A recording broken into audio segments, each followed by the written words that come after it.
Mike. I'm not sure what you own, but this here is on the mark. Like a spiral from a 5-star recruit, we throwing darts, really focused. WD-40 couldn't stop the way we grinded. In the trenches, putting that work in, I relate to all my linemen. This is for the men, the boys do not belong here. Tiptoeing to the top, we doing cone drills. The hottest show in the world, you don't even gotta search. Steady putting in work, you see the sweat up on my shirt. They wasn't aware of us at first, we wasn't on their radar. Now every play that we make, they gon' say, oh, similar to a razor blade, we gon' stay sharp. The news ain't official if it's not on the mark.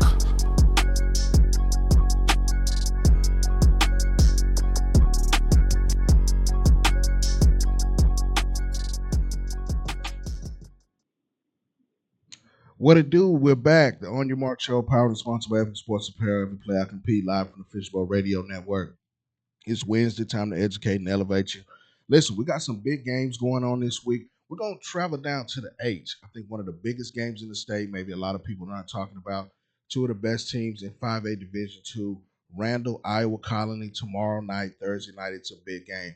I got my guy, Coach Brian Randle. He's the head coach of Randle High School down in the Richmond area outside of Houston. We're going to talk about that big game, but we're going to go back a little bit. I've known Coach Randle for a little while. He's always been gracious with his time, and he's taking the time to chop it up with us today. Going to bring in my guy, Coach Brian Randle. Coach Randle, first of all, I appreciate your time, and how you doing? I'm well. I appreciate you having me. Absolutely. Always. I appreciate everything you do for high school football. Absolutely, man. Appreciate you. First, let's go back a little bit, how you got to where you are. You know, I've been knowing you for a little while. You had a couple of stops before you got to Randle, but I always like to let the listeners in, especially when it comes to coaches, how you got to where you are. You're originally from the Houston area, where you played college ball, and then how you got into coaching. Yes, sir. I graduated from Lamarck High School. I was fortunate enough to be a part of a couple state titles there. So I got to learn and see it firsthand from Coach Waddell and those guys. You know, and that's Coach Waddell, Coach Heath, Coach Knipes, Reinhardt. It's a slew of them. And it's funny because even if you're not a big factor in the game, when you're just there and you're listening, and I tell my coaches all the time, I say, guys, what y'all had to realize is their kids are always listening to you. They watch you and they listen. You don't know the impact you're having on their lives. So that was big, just being able to move there and be a part of that. I went on and played my college ball as a 3-year letterman, 2-year starter at Texas A&M Kingsville. It used to be Texas A&I. Graduated there, and I just got into the business, got into the family business of education and trying to help people. Absolutely. Now, I think the big thing that I like, we've always talked about these things is, you're one of those guys that believes in the moment. You practice what you preach, and it trickles down to your players and your team. Now you went to A-Leaf and coached for a little while. You went to Maid Creek, then you come to Randle. Now there's a backstory on Randle, and I'll let you tell it a little bit. But Randle High School, this is you guys' 3rd year of varsity, and you're doing well the last 2 years. But talk about what this means to coach. First of all, give the backstory of Randle High School and what it means to you, because it's your namesake as well. And talk about that a little bit, and then we'll get into the football portion. Yeah, no, it's huge. It's huge, man. I mean, I spent 11 years at A-Leaf Taylor, 6 as a head. Then we went to May Creek for a short time, and then my dad decides to after 23 years in the district, he decides to retire. Well, they decided to name honor him with the school. My dad is one of those people that, when I tell you, like, growing up, I didn't have heroes because I was fortunate enough to have a father figure, and sorry. Yeah, go ahead. It's very unique. It's very unique. It's the opportunity to coach at a school that's named after your dad, man. So it means the world to me. I always thank LCISD for allowing the opportunity. And most importantly, is these kids play so gosh darn hard. And we're a title school, but the boys, girls on our campus, our community, are outstanding. They're just hardworking people. They're blue collar people. It's 6 high schools in this district, and there's not a one that is like Randall. We're all very different. Everybody's different. We're a blue collar bunch over here, man. It's people that work and not afraid of work, and it's unique. It's real unique.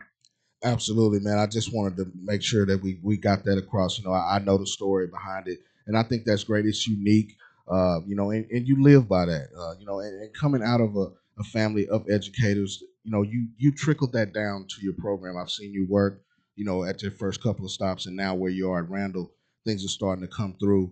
But talk about how you got this program started. I was there when you first got it started. You invited me out to campus. We did a story and everything. This was about 3 years ago.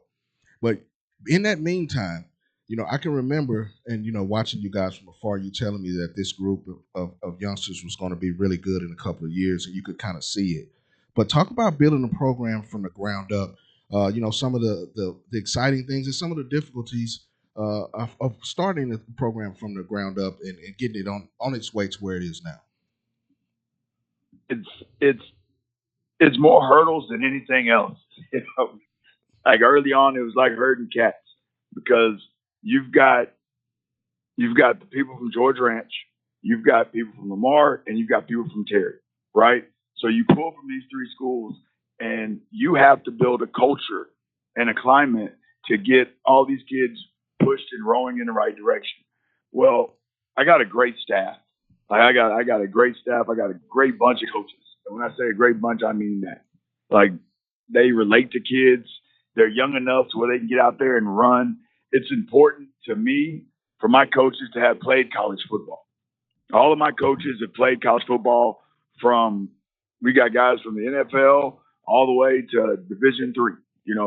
Guys that made it all the way to the NFL from major Division 1 schools and so on and so forth. So it's important to have good people around good kids in order for those kids to have something to look up to. And that's one of the reasons why we've done what we've done so fast, because we put good role models in front of them to where they can look up to. I'm use Coach Rambo, my defensive coordinator. He played at a Division 3 school. Well, if I got guys that want to play D3 ball or have questions about D3 ball, hey, go talk to Coach Rambo because he played D3 ball. My offensive coordinator played Division 1. He's a Division 1 quarterback, so you can go talk to him about D1 stuff. We're fortunate enough we did some real good hiring this past year, getting Coach Mike Jinks on our staff and Coach Hill. And again, it's all about people. It's all about people. And if you put quality people in front of kids that want to learn, man, you're going to have something special. You're going to have something special. And we knew going in that it could be a good job. It was going to be some challenges because you're going to get hurdles. And like when we first started, we didn't have anywhere to work out. We didn't have any place to work out. They didn't have any place for us to work out. So we went to George Ranch. Well, like I know, anytime you're pulling kids from a place, people are going to feel some type of way. Right. That's the nature of the beast. Right. So we went there for a couple of days, and then we weren't allowed to go there anymore. So we ended up getting out of the mud, man. And that's the beautiful thing about it, because when I say we birthed this thing, Mr. Montalago, he's the building principal. I mean, he did some really good hiring, and the district did good hiring because they've got people that excelled at Title I schools. So we know what is needed, and we know how to get it out the mud. We know how to do more with less, and that's what we've done. Absolutely. Well, last year you go 11-2, make a deep playoff run. I think that kind of set the tone. Speak on that team last year, because that was an extremely young group that got some real good experience. Now you come back, and we'll get to this year's team, but talk about the building blocks of building that program. Last year, you guys went 11-2, make a deep playoff run. Woke some people up that really hadn't heard about the Randle Lions. But speak about last year and that experience. It's all about putting kids in position to be successful. It was such a bunch that persevered. And again, you put something in front of us, we're going to go over it, around it, or underneath it. And if we can't do those three, we're running through it. Like that's the mindset we have at Randall High School, and the kids embody it. I mean, you got when you've got a generational talent like Callis, who's a freshman who comes in because he had a outstanding year, and you match him with the Courtney Brown on the outside. Now we lost a couple of O-linemen. They were pretty darn good, but we just kept on grinding and persevering. But we got bit by the injury bug last year. We lost 8 starters. Just think about that. Right. 8. Right. You lose 8 starters and you still win 11 ball games.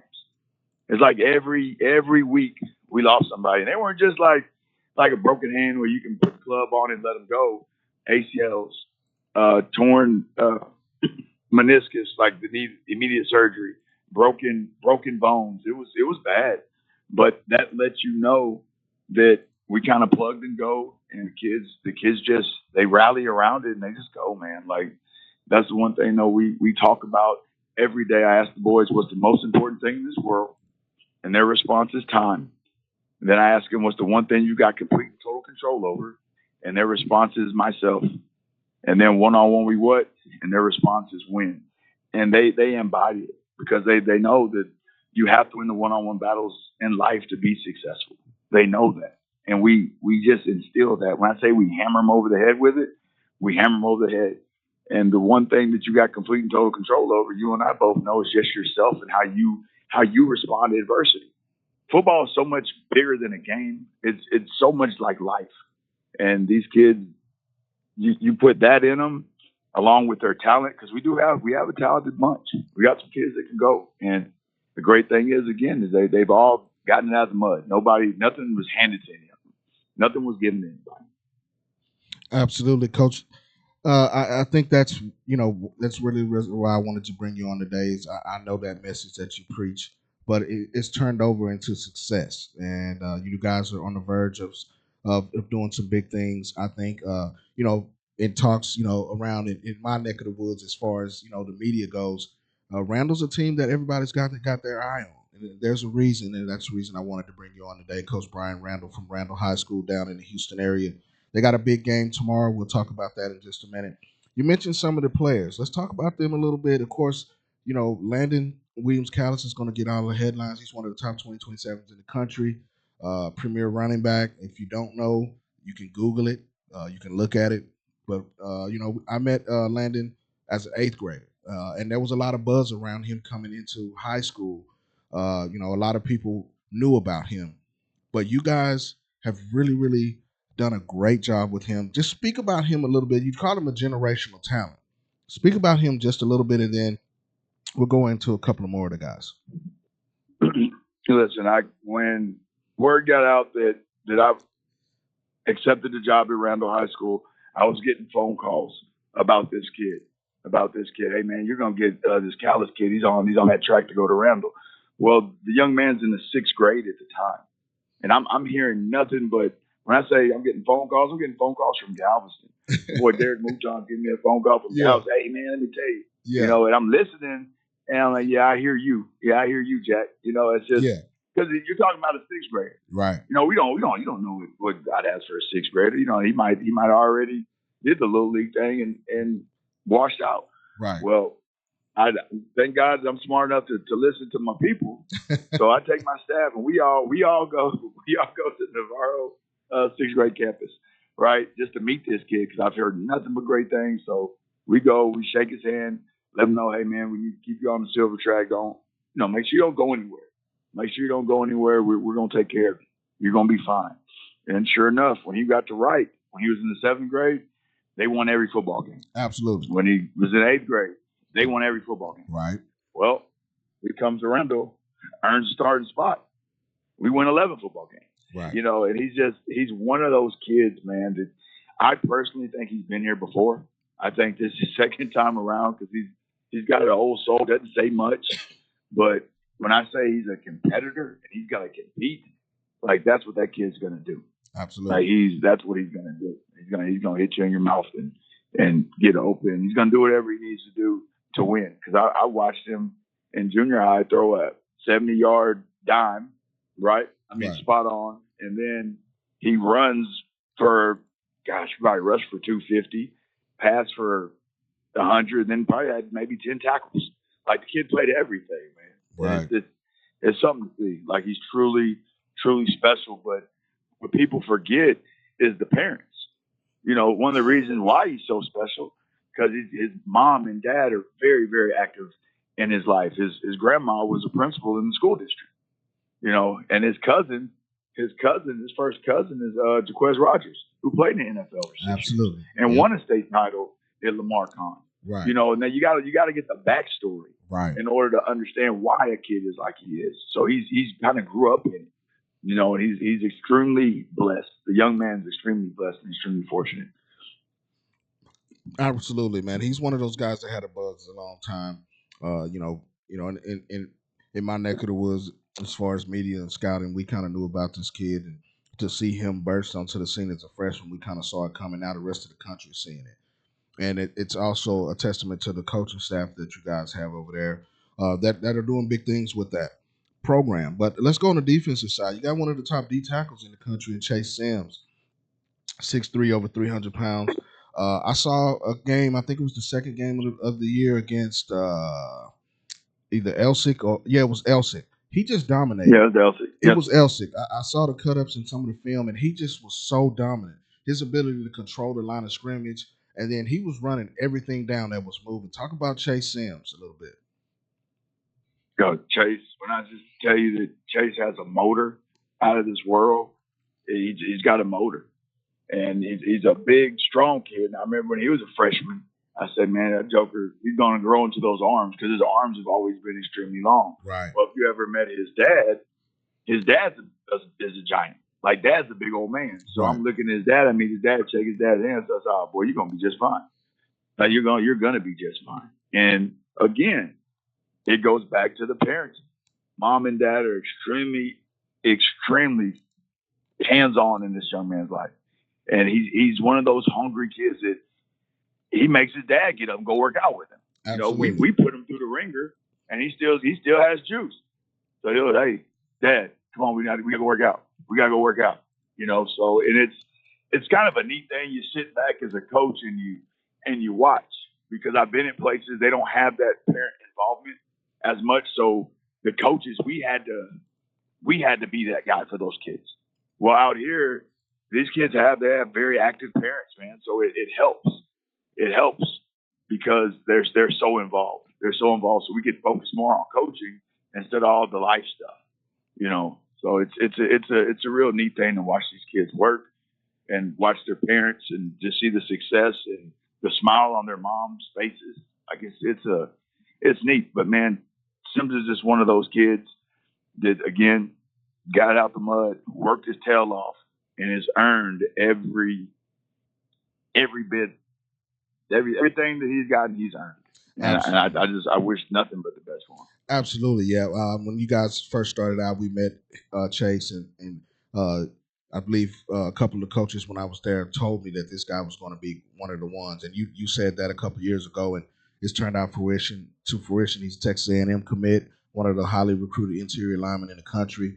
And he's one of your standouts on that D line and on your defensive side of the ball. But there's a kid that I really, really have been watching, Keelan Sweeney. He's kind of a Swiss Army knife, can play every position, kick return, quarterback, and he's been playing some good ball for you guys too as well. Talk about Keelan Sweeney. Oh, they call him four-way. They call him because he can do everything. Right. Offense, defense, special teams, and he's got a 4.0 in the classroom. Absolutely.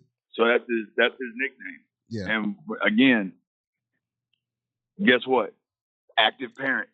Right. Mom and dad in his life, active, and a kid.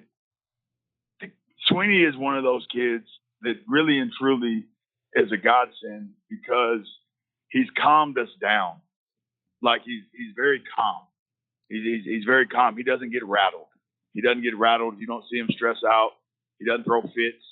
You know, he just smiles and he's just real smooth. Like he's just one of those smooth kids that you don't really have to worry about. You don't have to worry about him getting in trouble in the building. Like I don't have to assign a coach because I'll assign a coach to a kid. Yeah, hey, make sure you go check on this kid in his class. You know, you don't have to do that with him. He's one of those kids that's active. Like this past week, I don't know if you got to watch any of the Marshall game. I did, but we started him at quarterback. I know, and it threw Marshall off because they weren't ready for that. You know, they weren't ready for that. They didn't prepare for that. They prepared for Big Tyler throwing the ball down the field on them, and we come out and do something totally different. And that's the thing, man. And when you've got cats like that, again, our job is to put them in position to be successful. And I tip my hat to my offensive staff because they did a great job last week game planning for Marshall. Absolutely, great job. And Sweeney, like you said, a Swiss Army knife because he can do it all. Absolutely, and that's why I brought him up. I know that he can play any position, but you guys made the switch at quarterback. 45-7 win over Fort Bend Marshall. That was your district game, district opener. But listen, so around the state, you've been getting a lot of buzz as one of those teams that's coming out of 5AD2, which is a loaded area for teams. You got a big one tomorrow with Iowa Colony, who's also undefeated, and is a pick to come out of that region as well. But you guys are going to play this in the district. A district game on Thursday. It's going to be probably the primetime game in the H this week. Speak about the anticipation and what you guys are kind of telling the kids this week. Because listen, this is in pretty close proximity. These guys know each other from 707. They work out together, go to camps together. Iowa Conley's got some kids on that team that can play, highly recruited. But this is a marquee game, and it's a marquee matchup in your district.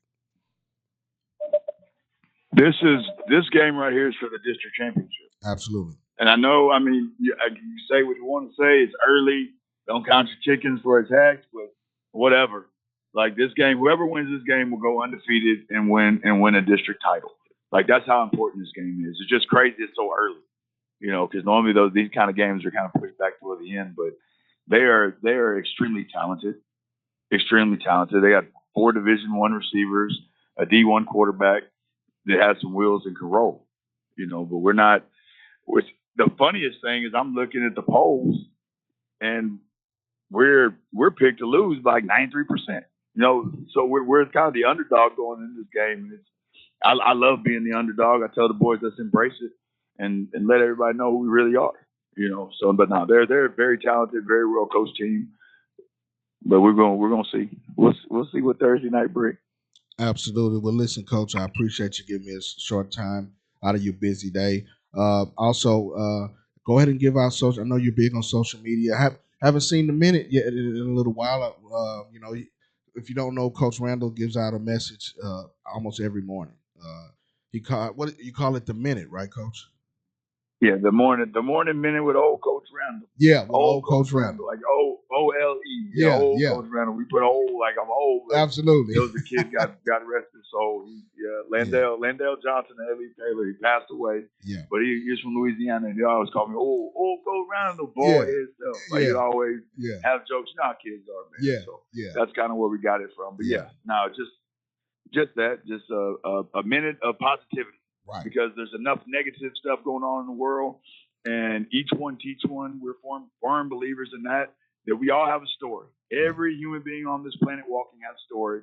And if you want to share your story, please inbox me at Brian Randle.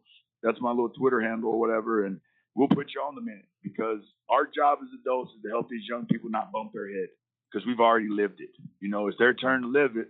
And if you've been through something, you need to share your story to help others, you know. So we're firm believers in that, man. Each one teach one.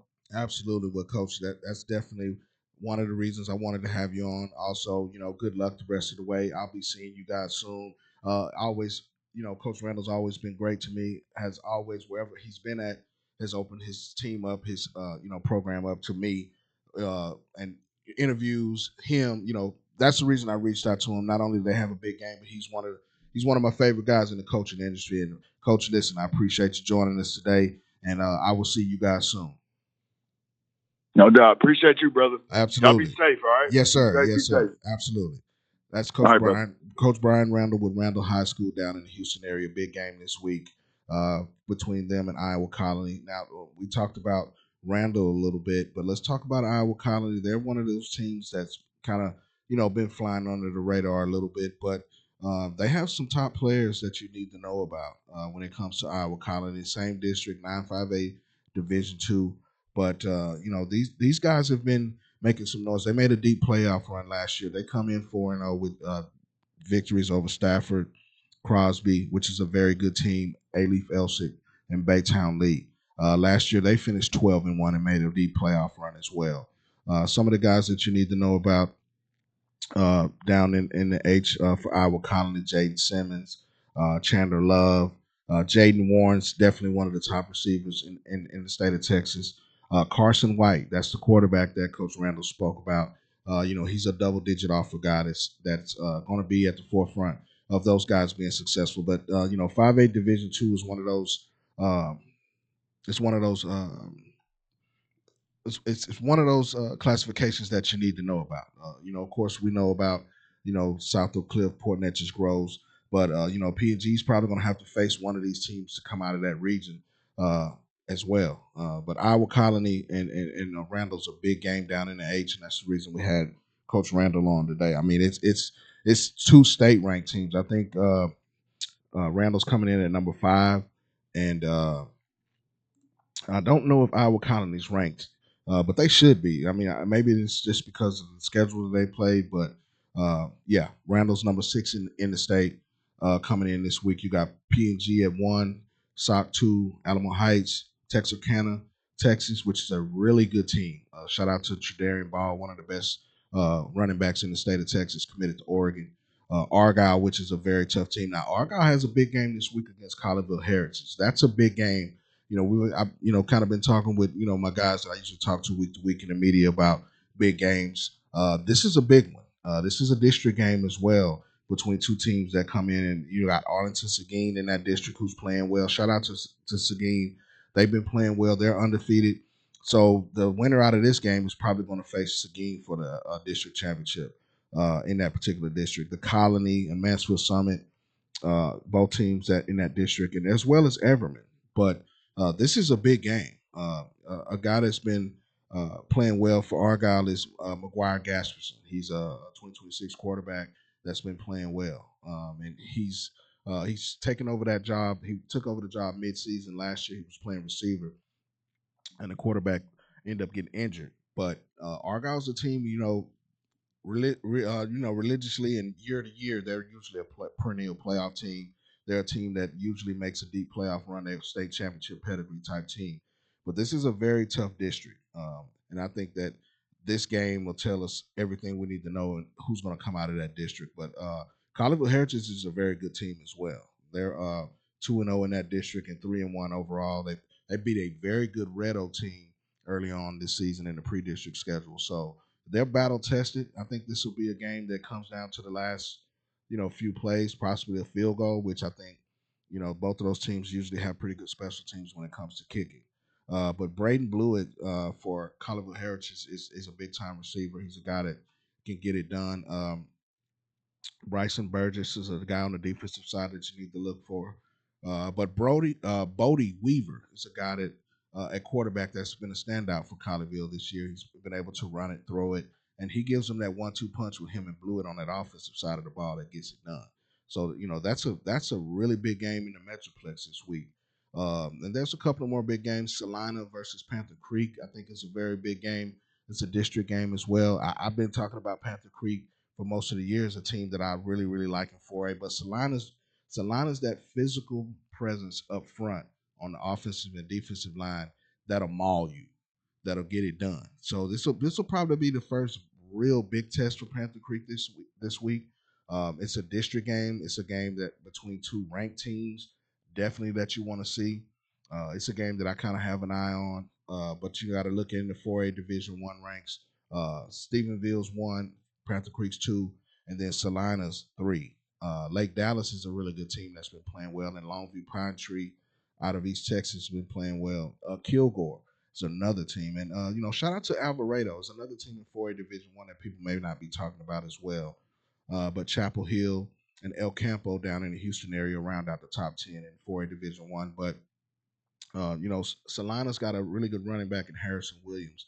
He was a guy that really stood out for them last year. He's a guy that if he gets loose, he'll take it to the house. He returns kicks. Very, very athletic. A guy that has great speed. Logan Gutierrez is they make a 1-2 punch back in the backfield for Salina. And Zayden Demas is one of those linemen that you need to know about, 6'5", 310 pounds, that really kind of sets the tone for those guys. If you know anything about Solana. I mean, listen, this is one of those teams that can get hot and go all the way. You know what I mean? But I think that it's going to come down to who's most physical up front. Of course, I know that. Listen, Panther Creek's loaded. They got one of the best all around players in the country, and I think that this is what you got to do to get to the playoffs. This is what you have to do. You got to go through the big. You got to go through the big guys. You know what I'm saying? And I think Panther Creek is one of those big guys. But I mean, it's a thing where who's going to make the big play. And I mean, some of the guys that you need to look out for. Of course, we know Christian Trickett from last year. He was one of those guys on the offensive side of the ball for Panther Creek that was excellent. Sentinel Simpson, my guy Jalen Lott. Listen, if you hadn't seen Jalen Lott play, you need to see him play. He's one of the top 2026 athletes in the state of Texas, definitely in the country. A guy that's probably got about 30, probably between 30 and 40 offers. When he gets the ball, it's must see TV. But he's going to draw a lot of attention. Of course, Trickett's going to draw a lot of attention. On the defensive side, Donovan Webb is one of the best safeties, defensive backs that I think a lot of people don't talk about. He's a guy that can hit you, but definitely, if he gets the ball in his hands, he's a sticky defender. If he gets an interception, he's taking it to the house. But I think this is a game that on people's radar. Maybe not because it's a 4A, but it's a big game in the Metroplex as well. But another big game is coming up this week is Anna and Melissa. This is also a district matchup. Anna's coming off a shootout against Lovejoy where they scored 62 points and lost.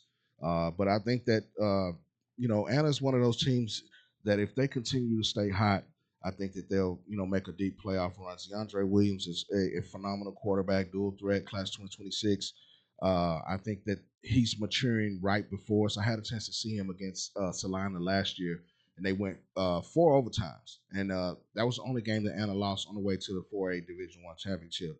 But I think that this is probably a big game. Whoever wins this game is probably going to finish first or second. I think Melissa's kind of been flying under the radar as a team in 5A Division II that maybe a lot of people aren't talking about. But if they can get past Anna, then they'll put themselves right in that forefront to be district champs or at least play for a district championship when they play Lovejoy. But Anna's got one of the best two-way players in the state in Zayden Gentry. Zay Gentry, he's an SMU commit. He came over from McKinney, but now he's getting a chance to play some offense. He's been one of the top DBs in the state of Texas in the class 2025 for a little while. But last game, he had a punt return. He had a couple of tackles, and he was guarding Dalen McCutcheon from Lovejoy for a lot of that game, which is one of the best 2025 receivers. He's an FSU, a Florida State commit. This guy can play, and I think he's been a difference over there with Anna to kind of boost that offense a little bit. Of course, George Rogers is a running back that they have over there that's been outstanding for the last couple of years. But I think the maturity of Williams and getting back to doing what they're doing, they're going to have to really, really play some better defense in order to get that. Giving up 66 and scoring 62 and losing. And I'm sure that they're working on this. Coach Parr is a great coach. Peyton Miller on the offensive line is one of the best 2027 offensive linemen for Anna. Is going to have something to say about that as well. But, it's one of those things where you have to go week by week. A lot of times we look at the stats and it could be misleading, but, those were two great teams. And, Lovejoy is, of course, coached by Coach Todd Dodge. And they're starting to get rolling. I think that Lovejoy is a team that could be dangerous, the better that they get and the more that they get a chance to play. But let's talk about a couple of 6A matchups that I definitely think should pique everybody's interest. And that's DeSoto and Waxahachie. I had a chance to see Waxahachie last week against DeSoto, and it's just like offensively they couldn't really get in a rhythm. But I think that also had to do I think that had to do with Duncanville as well. That defense is really, really good. And being able to see them in person. Duncanville's secondary, listen, I'm telling you this right now if you're watching. Duncanville's secondary is elite. Braylon Edwards, Javion Holiday, and Tyron Polly on the back end. That's 3 of the best defenders that you're going to see in the state of Texas. And, Waxahachie came in with a pretty high potent offense with Jerry Meyer the third and Cohen Brown, who had a monster game the week before against Forney. They really did a really good job against Brown, who, he got loose and got his touches and wasn't able to really just stretch the field like I think they wanted to or get vertical. But that Duncanville secondary is really elite. you have to really give them, a big shout out for really holding Waxahachie down. They came in with a big time passing game, and to hold them to 17 points, I think, was something that you really have to hang your hat on. KJ Ford got some pressure, and Bonner. Listen, he is one of the best defenders on that Dunkerville team. He can play multiple positions. He's kind of like a hybrid safety, but he had a monster game. He had a monster game. He was all over the place, sacks, tackles for loss, and I think that he's not getting enough love, when it comes to, his game. But he's a guy that definitely that you need to keep your eye on. But as far as them going up against DeSoto, this is a big game. They're going to be fighting. Waxahachie is for that third or fourth spot. If they're going to give DeSoto some fits, though. DeSoto secondary is going to be tested. I think that Cohen Brown is really licking his chops because this DeSoto secondary, listen, it's really, really good, but they gave up a lot against North Crowley. So I think that they saw some holes in there. But on the flip side, DeSoto's got one of the best offenses in the state. Keldon Ryan is one of the best quarterbacks in the state of Texas. He's going to have something to say about that at the end. Of course, you got Tiger Wright, Dalen Singleton, and you also have Booby Feaster as well. Those guys have a potent offense. It's going to be a really big game. I think that's a game maybe people are not looking at because, DeSoto would be favored. But listen, Waxahachie's a very good team. And I think that this is going to be a good game. Shout out to my guy, CJ Moss. Southlake, I think they gave up a lot of points last week against Trinity, which is a very good team. I think Davis Penn is one of the best rushers in his class in 2026. We're talking about a guy that runs with speed and power, and then he can take it to the house. Penn and Riley Wormley are probably one of the top two 1-2 punches when it comes to running backs in the state of Texas. If I had to pick a pair, I like the North Crowley pair. I had a chance to see them in person of Cornelius Warren III and Daniel Bray. I mean, you can't coach speed, and those guys can go in a heartbeat. They can take a 99 if they need to. Not that Penn and Wormley couldn't. But I think that Davis Penn is on his way to answer your question, CJ. He's one of the best rushers in his class. So there's a reason he's a Baylor commit and highly recruited. But I think that Southlake, the thing that's different about Southlake this year is Angelo Randle, in my opinion. He's a guy that's getting it done through the air, but he gives them an element with his feet. And being a great runner, and he has elite speed. We're talking about a guy that's been timed in the 4.4s and 4.5s, but he's also doing it with his arm. I think he's giving them a level of confidence that they hadn't had in a couple of years from the quarterback position. They've always had great passers, but his ability to run and throw on the run is, I think, that's really giving Southlake an edge this year. And they're a team to watch. I think that game against Trinity. Trinity's a team that's going to be physical up front, but for them to be able to put up points like that and stay in the game and hold off a really good team, that was probably the district championship in that game because they've already beaten Nelson in that game, so in that district. So, but I think that those guys have a legitimate shot, when it comes to being the playoffs. A lot of people are going to talk about Duncanville and North Crowley as well, but quiet is kept. Southlake's building something over there, and Coach Riley Dodge has always been an offensive guy and always been able to have great quarterbacks and offenses over there. So I think that this is Southlake's year to kind of make some noise if they can get over the hump. But here in the DFW, it's hard to get out of get to state coming through DFW. So, but a couple more games that we'll talk about real quick. I think the Allen Eagles are making some noise. Shout out to Allen, man. LeBron Bauer and those guys, Caleb Smith over there, Brady. Bricker is a guy that's really been a standout for them at quarterback. He had an injury last year that I think kind of set them back a little bit, but he's playing phenomenal right now. And Brady Bricker has really got the Allen Eagles balling. They got a big game against McKinney this week. But in that district, you got Plano East, who's undefeated as well. Prosper is always going to be a difficult contest for those guys. I think it's between Prosper and Allen. If I had to look at those teams to come out of that district, I think that it's one of those things where who gets down to the nitty gritty at the end of the year. Who's hot, and I think that's the reason that Allen is so successful right now. They're one of the hotter teams in the state of Texas. But the game that we'll be at this week is Cedar Hill and Lancaster. I think that this is a game that one of these teams, whoever loses this, could be out of the playoffs. This is a big game. Cedar Hill got back into the winning ways last week in a big victory over Skyline, and Lancaster got their first win over Mesquite Horn in the first one of the year. This is a big game. I think that Lancaster is a team that really starts to get hot later on in the season. These guys definitely know how to make some things happen. Shout out to my guy, Coach Paul over there. Shout out to Coach Nick Ward at Cedar Hill. This is a big game. This is the game that I'll be at this week, looking at it live and in person. I think that Carter Jones is playing at a real high level. Emmanuel Choice, of course, is definitely one of the best receivers in the state of Texas. You got Braylon McDonald on the other side, one of the best DBs. I think that Lincoln, who just committed to SMU, is a guy. But Messiah Ballou, I think he's a guy that, maybe it's not getting enough attention, but, he's a sticky defender. He's a guy that's very aggressive. He had a pick 6 last week against Mesquite Horn. So I think that this defense is really setting the tone. They're going to be at home. Cedar Hill's going to be on the road. It's going to be a tough test. Jewels Carter, the running back for Cedar Hill, had a big game last week. And I think he's a guy that if they can really get him going, get that offensive line, get some push, they're a team that can really do some damage. So, the reason I want to check out this game is because I think whoever wins this game has the inside track to be in that 3rd or 4th position. Of course, I think Duncanville and DeSoto will decide out the Dixie Championship in a couple of weeks on October 11th. But this is a big game. I think that these guys, both teams have something to prove.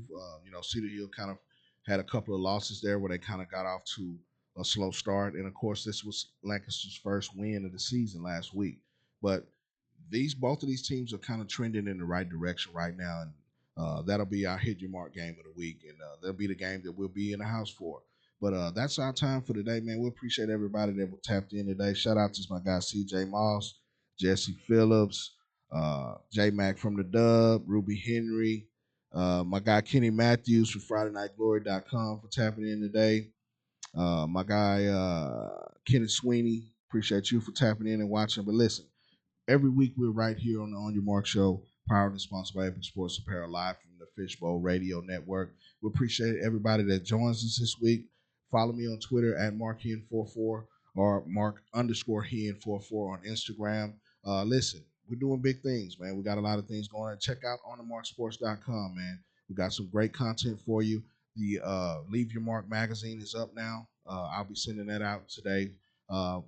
If the magazine is out, you can look at it on the website as well. But tap in with us, man. We're doing some big things over here. Follow us closely, man, and we'll get you right like you need to be, man. Shout out to my guy Angelo on the 1s and 2s. We're going to be out now. Myron Mike's going to take us out. Shout out to Scott Rapp on the visuals. We out. Hey, this is Manna Mike. I'm not sure what you own, but this here is on the mark. Like a spiral from a 5-star recruit, we throwing darts, really focused. WD-40 couldn't stop the way we grinded. In the trenches, putting that work in, I relate to all my linemen. This is for the men, the boys do not belong here. Tiptoeing to the top, we doing cone drills. The hottest show in the world, you don't even gotta search. Steady putting in work, you see the sweat up on my shirt. They wasn't aware of us at first, we wasn't on their radar. Now every play that we make, they gon' say, similar to a razor blade, we gon' stay sharp. The news ain't official if it's not on the mark.